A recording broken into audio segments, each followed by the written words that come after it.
అండి, ముందే కిచెన్కి స్వాగతం అండి. ఇవాళ మేము చేయబోయే వంట ఏంటంటే టమాటా పప్పు. చిక్కుడుకాయలు ఇప్పుడే వస్తున్నాయండి, ఉగాది తర్వాత ఇప్పుడే వస్తున్నాయి, స్టార్ట్ అయినాయండి. ఈ చిక్కుడుకాయల్లో బంగాళదుంప టమాటా వేసి మేము కర్రీ చేసుకుంటామండి. ఈ టమాటా పప్పులోకి ఈ చిక్కుడుకాయ కర్రీ చాలా టేస్ట్గా ఉంటుంది అనమాట, చాలా బాగుంటుంది అనమాట. మేము అందుకని మా స్టైల్లో మేము ఎలా చేయబోతున్నామో మేము చూపిస్తున్నాము ఈరోజు. చూడండి ఒకసారి. ముందు కందిపప్పును నేను ఒక కప్పు తీసుకున్నానండి. ఈ కప్పు కందిపప్పును కడుక్కుని అమ్మా కందిపప్పు కడవా. తర్వాత వచ్చేసి ఈ చిక్కుడుకాయని బాగా ఒకసారి కడిగేసామండి ఆల్రెడీ. ఈ చిక్కుడుకాయని కొంచెం ఉడకబెట్టుకుందాం, ఉప్పు పసుపు వేసుకొని కొంచెం ఉడకబెట్టుకుందాం. చిక్కుడుకాయలో కొంచెమే వాటర్ వేసుకోవాలండి, ఎక్కువ వేసుకోకూడదు. కొంతమంది ఏం చేస్తారంటే ఎక్కువ వాటర్ వేసేసి దాన్ని ఉడకబెట్టేసి ఆ వాటర్ వంపేసి మళ్ళా కర్రీలో మళ్ళీ వాటర్ మామూలు చల్లటి నీళ్ళు వేస్తారు. అలా చేయకూడదు. ముందుగానే మనం అలా వాష్ చేసుకోవాలి. వాష్ చేసుకుని కొంచెం వాటర్ వేసుకొని ఆ ప్లేట్ పెట్టుకుంటే ఆ చిక్కుడుకాయలు మగ్గిపోతాయండి. చిక్కుడుకాయలో సాల్ట్ వేస్తున్నానండి, లైట్గా వేసుకోవాలి. మళ్ళీ మనం టమాటాలు ఉల్లిపాయ కర్రీలో వేస్తాం కదా. కొంచెం పసుపు వేసుకుందాం.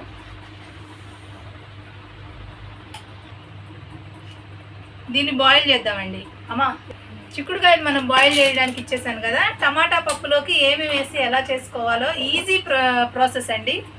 టమాటా పప్పు ఎలా చేసుకోవాలో చూద్దాం. పండు టమాటాలు తీసుకోవాలండి. పండు టమాటాలు అయితే టమాటా పప్పు చాలా టేస్ట్గా ఉంటుంది అనమాట. టమాటాలు వేసుకుందామండి.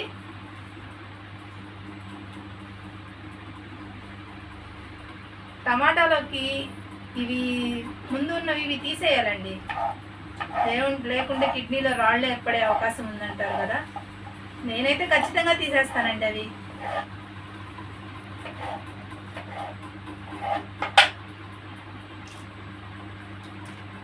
నేనైతే కాస్త పెద్ద టమాటాలనే 4 తీసుకున్నానండి.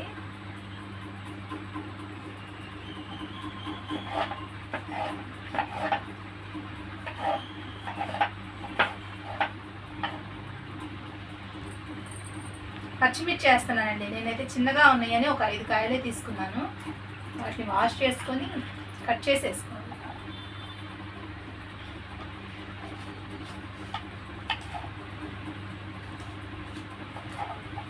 చిన్న సైజు ఉల్లిపాయలు 2 తీసుకున్నానండి. చిన్న సైజు ఉల్లిపాయలు 2 వేస్తాను. నేనైతే తాలింపులో వేయనండి ఉల్లిపాయలు. కొంతమంది ఏంటంటే తాలింపులో ఫ్రై చేసి వేసుకుంటారు, నాకైతే ఇష్టం ఉండదు. నేనైతే ఇట్లా డైరెక్ట్గానే పప్పులోనే ఉడికిచ్చేసుకుంటాను ఉల్లిపాయని. నాకు ఇలా ఇష్టం అండి.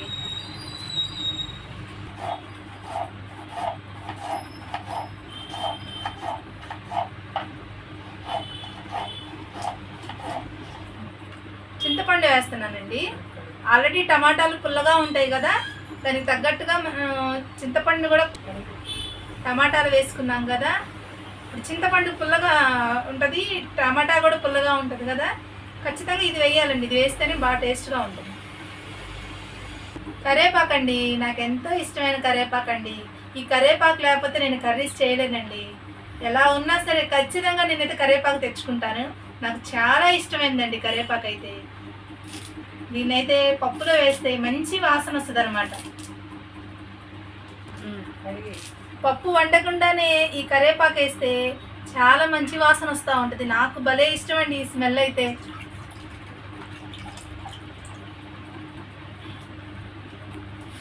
కొంచెం ఎక్కువ వేసుకున్నా ఏం పర్వాలేదు, ఏమవ్వదు. మన హెయిర్కి కూడా మంచిదండి కరివేపాకు తింటే. తర్వాత ఈ పప్పులో ఖచ్చితంగా ఆయిల్ వేసుకోవాలండి. ఆయిల్ వేసుకుంటే బాగా ఉడుకుద్ది అనమాట. 1 స్పూన్ వేస్తున్నానండి నేను.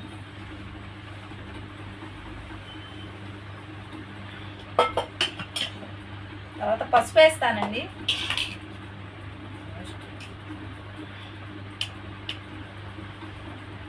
పసుపు నేను ఎక్కువే వాడతానండి. తర్వాత కారపొడి అండి. ఇది సాంబార్ కారం అండి. మా వారైతే బందర్ నుండి తీసుకొస్తారండి ఈ కారాన్ని. చాలా స్పెషల్గా ఉంటుందండి. ఏ కర్రీలో వేసినా కానీ సూపర్గా ఉంటుందండి ఈ కారపొడి అయితే. పచ్చిమిర్చి వేసాం కదా ఆల్రెడీ, అందుకని కారం కొంచెం తగ్గించి వేస్తున్నానండి. మేము కారం చాలా తక్కువగా వాడతాము. తర్వాత సాంబార్ పొడి అండి. నేనైతే ఎంటీఆర్ సాంబార్ పొడే వాడతానండి. నాకు చాలా ఇష్టం. దీని వాసన కూడా చాలా బాగుంటుంది. అందుకని నేను ఎంటీఆర్ సాంబార్ పొడినే ఎంచుకుంటాను. సాంబార్ పొడి కూడా వేసేస్తున్నాను. ఒక ప్యాకెట్ వేసేయచ్చండి, బాగా మంచి వాసన వస్తుంది. పప్పు వేసేస్తున్నాను. ఇంతేనండి ఈ పప్పు. ఇంకా మనం విజిల్ పెట్టుకోవడమే లేట్ అనమాట. 3 విజిల్స్ వస్తే చాలండి, పప్పు అయితే రెడీ అయిపోయింది.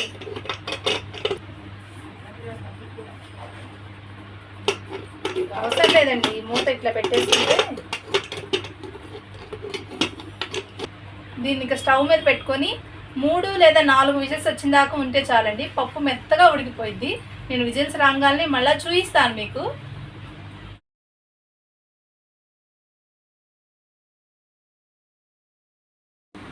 టమాటా పప్పు ఉడికిపోతూ ఉందండి ఆల్రెడీ.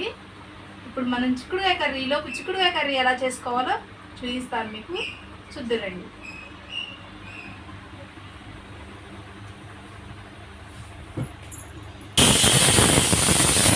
పప్పు కూడా ఇంట్లో చేస్తుంది. చిక్కుడుకాయ కర్రీ ప్రిపేర్.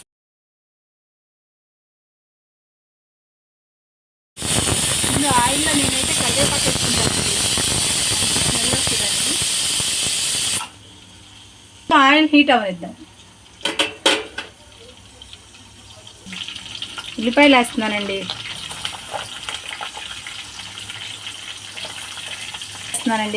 ఎందుకంటే ఇది ప్లేట్లో కట్ చేసి పెట్టుకున్నాను. ఈ బంగాళదుంపలు మళ్ళీ కండ్రెక్కుతాయి, అందుకని బంగాళదుంపలు కూడా వేసేస్తున్నాను. తర్వాత త్వరగా మగ్గుతాయని సాల్ట్ వేస్తున్నాను. లైట్గా వేస్తున్నానండి. ఆల్రెడీ మనం చిక్కుడుకాయలో వేసాం కదా. ఇది కొంచెం ఫ్రై అయ్యాక టమాటా కూడా వేసుకుందాం. ఇవి మగ్గిపోయినాయి కదండి. ఇప్పుడు టమాటాలు వేసుకుందాం. టమాటాలు కూడా మగ్గిపోతాయి.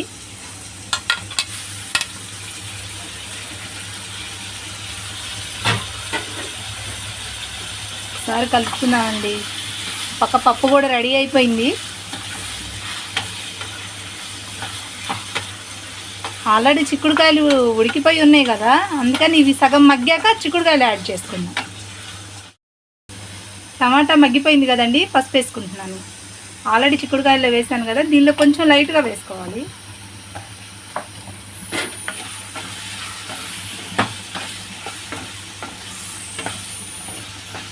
కారం కూడా వేసుకుంటున్నానండి. ఒక 2 స్పూన్లు వేసుకుంటున్నాను.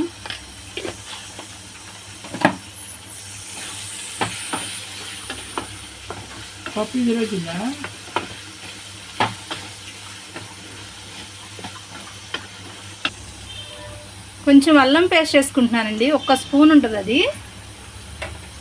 ఎందుకంటే అల్లం పేస్ట్ ముందే వేసుకుంటే అడుగు అంటుద్దని నేను ఇట్లా కారం అంతా వేసాక వేసుకుంటాను. దాన్ని కూడా ఫ్రై చేసుకుందాం.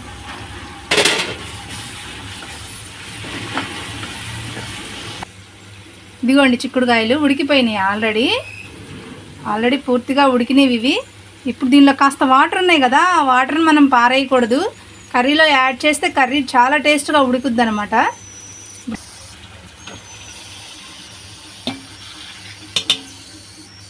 కలుపుకుందామండి. ఇది కలుపుకొని ఒక 10 నిమిషాలు దీన్ని ఉడకనిద్దాము. ఎందుకంటే కారము దీనికి పట్టాలి కదా. మనం ఉప్పు పసుపేగా దానిలో వేసింది మనం. ఇప్పుడు కారం మసాలా దీనిలో పట్టాలి కదా, అందుకని దీన్ని ఒక్కసారి ఇలా ఉడకపెడదాము. నేను కొంచెం కూర ఎక్కువే చేస్తానండి. ఎందుకంటే మాది రైతు బజార్లో ఒక షాపు. ఆ షాపును కూడా మీకు త్వరలోనే నేను చూపిస్తాను. అందరం కూర్చొని అక్కడ భోంచేస్తాము. కొంచెం కర్రీ ఎక్కువే తీసుకెళ్తాను. అక్కడ అందరం వేసుకొని అందరం కలిసి తింటామన్నమాట. అది కూడా మీకు చూపిస్తాను త్వరలోనే మీకు. దీన్ని ఒక 10 నిమిషాలు ఇట్లా ఉడకబెడదాము. ప్లేట్ పెడదాం అండి. కొంచెం గరం మసాలా వేస్తున్నాను, అంటే ధనియాల పొడి, చెక్క, లవంగాయలేనండి. మేము మసాలా తక్కువ తింటామన్నమాట.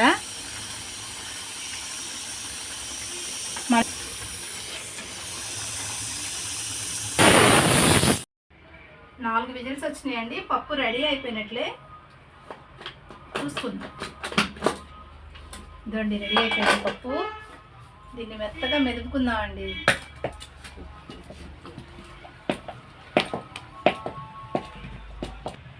ఇప్పుడు సాల్ట్ వేసుకుంటున్నానండి. ఇందాక మనం అన్నీ వేసాం కానీ సాల్ట్ వేయలేదు.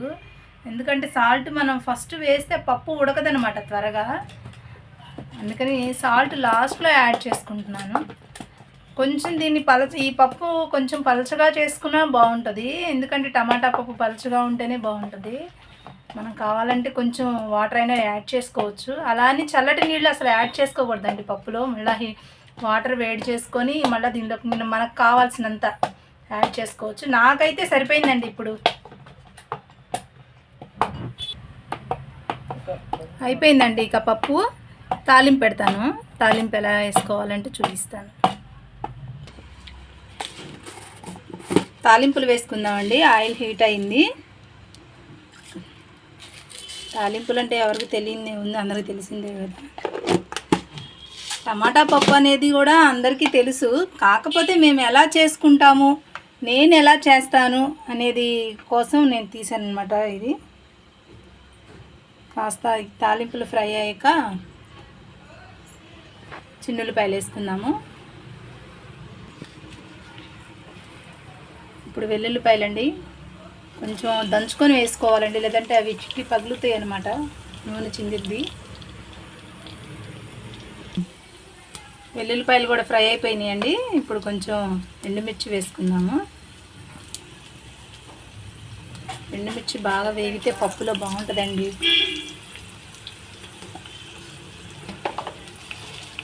పోపుకు ముఖ్యమైనది ఏంటంటే జీలకర్ర ఖచ్చితంగా వేసుకోవాలి, అప్పుడే బాగుంటుంది. కొంచెం ఎక్కువ వేసుకున్నా ఏం పర్వాలేదు. నేనైతే కొంచెం ఎక్కువే వేస్తాను. కరివేపాకు కూడా వేసానండి. ఇంకా కట్టేసుకుందాం. ఇదిగోండి తాలింపు అయిపోయింది కదా. ఈ తాలింపుని దీనిలో యాడ్ చేసేసుకుందాం.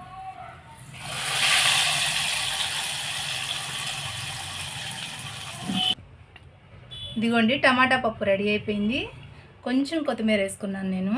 అది ఆప్షనల్, మన ఇష్టమైతే వేసుకోవచ్చు, లేకపోతే లేదు. రెడీ అయిపోయిందండి టమాటా పప్పు, చిక్కుడుకాయ కర్రీ. మా వీడియో కనుక మీకు నచ్చినట్టయితే లైక్ చేయండి, షేర్ చేయండి, సబ్స్క్రైబ్ చేయండి, కామెంట్స్ చేయండి ఫ్రెండ్స్. ఎలా ఉందో ఒకసారి మీరు కూడా మా స్టైల్లో చేసుకొని. Thank you friends, bye.